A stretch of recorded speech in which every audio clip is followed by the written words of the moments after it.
Assalamualaikum warahmatullahi wabarakatuh. Pada video kali ini, saya akan menceritakan tentang 5 mukjizat Nabi Ibrahim. Ada yang sudah terlihat sejak masih bayi. Sebelum kita lanjut, jangan lupa di like dan di subscribe. Saya ucapkan terima kasih banyak kepada teman-teman semua. Nama nasabnya sendiri adalah Ibrahim bin Azar. Setidaknya Al-Quran tidak menyebutkan nasab yang lebih dari ini. Tentu juga ada pendapat lain yang berasal dari kitab Taurat yang menyebutkan bahwa Ibrahim adalah putra dari Terah atau Terak. Namun ulama Islam sepakat dengan yang disebutkan dalam Al-Quran, seperti dalam firman Allah surat Al-An'am ayat 74. Artinya, dan ingatlah ketika Ibrahim berkata kepada ayahnya Azar. Mukjizat Nabi Ibrahim dikutip dari buku Menguak Rahasia Kehebatan Para Kekasih Allah oleh M. Nawawi, adalah beberapa mukjizat yang Allah berikan kepada Nabi Ibrahim sebagai Rasul Allah. Nabi Ibrahim bahkan sudah memiliki mukjizat yang tampak sejak ia masih bayi. 1. Jari Nabi Ibrahim dapat mengeluarkan susu dan madu. Nabi Ibrahim lahir saat pemerintahan Namrud bin Kan'an mengeluarkan kebijakan bahwa setiap bayi yang baru lahir harus dibunuh. Sehingga sang ibu ketika Ibrahim lahir disembunyikan di sebuah gua yang tinggal di sana agar tidak diketahui oleh tentara-tentara Namrud yang kejam. Saat tinggal sendiri itulah Allah memberikan mukjizat kepada Nabi Ibrahim. Malaikat Jibril datang kepadanya, kemudian mengangkat tangan bayi itu. Dan ketika bayi tersebut mengisap jarinya sendiri, Allah menghendaki madu dan susu keluar silih berganti dari jari-jari tersebut agar Nabi Ibrahim tidak kelaparan. 2. Melihat burung mati yang dihidupkan lagi. Nabi Ibrahim tumbuh semakin mendekatkan diri kepada Allah.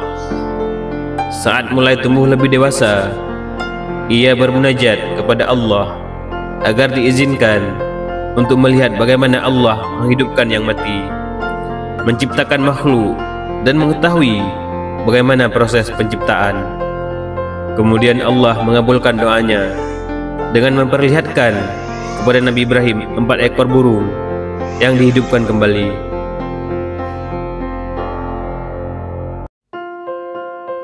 3. Selamat dari kobaran api. Mukjizat lain adalah Nabi Ibrahim tidak terbakar oleh api. Hal ini terjadi ketika Raja Namrud menghukum Ibrahim karena dianggap sudah berbuat kurang ajar. Ibrahim dinilai melakukan pelecehan kepada agama kaum Namrud. Pada saat api berkobar dan membara, Nabi Ibrahim terikat di dalam gunungan kayu. Allah berfirman dalam surat Al-Anbiya ayat 69 yang artinya, Allah berfirman, "Wahai api, jadilah kamu dingin dan penyelamat bagi Ibrahim."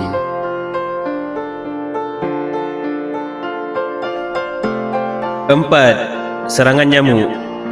Kemudian mukjizat lain yang Allah berikan kepada Nabi Ibrahim adalah ketika ia meminta bantuan Allah dari langit untuk membinasakan Raja Namrud.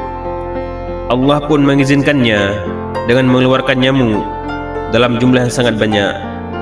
Nyamuk tersebut terus mengejar Raja Namrud sehingga membuatnya tidak dapat tidur dengan nyenyak.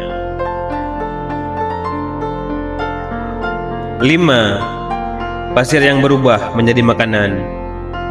Hal ini dikutip dari buku sejarah terlengkap 25 Nabi oleh Rizam Ajid.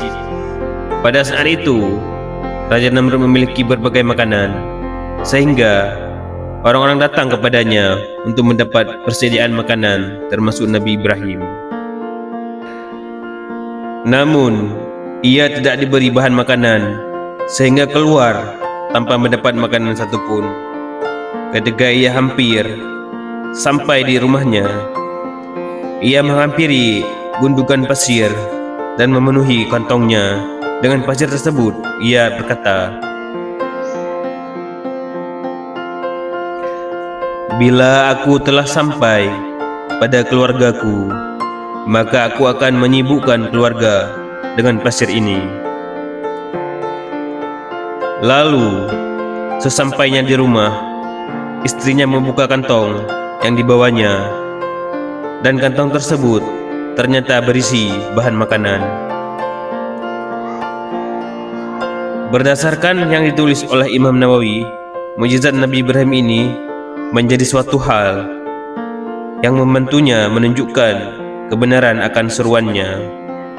Tanpa adanya mukjizat tersebut, maka kebenaran Tuhan tidak akan pernah tersampaikan. Amin ya rabbal alamin. Wallahu a'lam bishawab.